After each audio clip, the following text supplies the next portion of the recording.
लद्दाख, जिसे अक्सर भारत का मुकुट कहा जाता है, यहाँ की बर्फीली चोटियाँ, संस्कृति और लोग हमेशा देश की सुरक्षा और गौरव से जुड़े रहे हैं।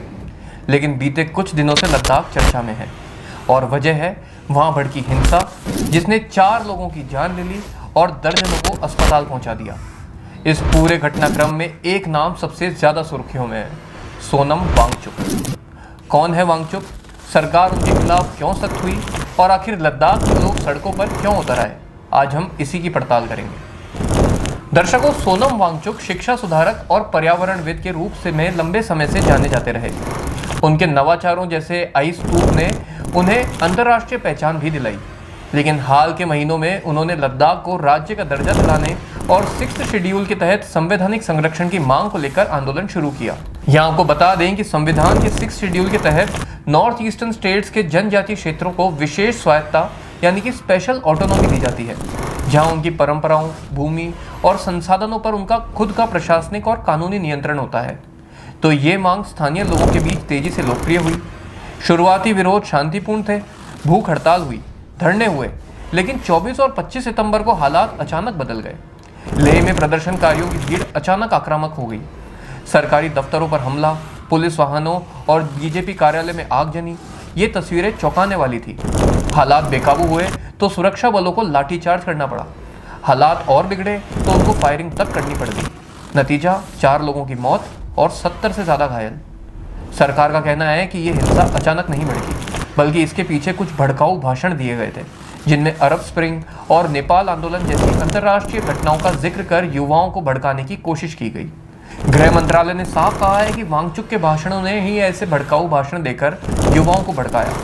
उनके खिलाफ राष्ट्रीय सुरक्षा कानून यानी NSA लगाया गया है। सरकार का तर्क है कि लद्दाख जैसी संवेदनशील जगह, जहां सीमा पर पाकिस्तान और चीन की चुनौती हमेशा बनी रहती है, वहां किसी भी तरह का भड़काऊ माहौल राष्ट्रीय सुरक्षा के लिए खतरा है, जो सही भी है। यही वजह है कि प्रशासन ने मोबाइल इंटरनेट बंद किया, कर्फ्यू लगाया और वांगचुक को हिरासत में लिया।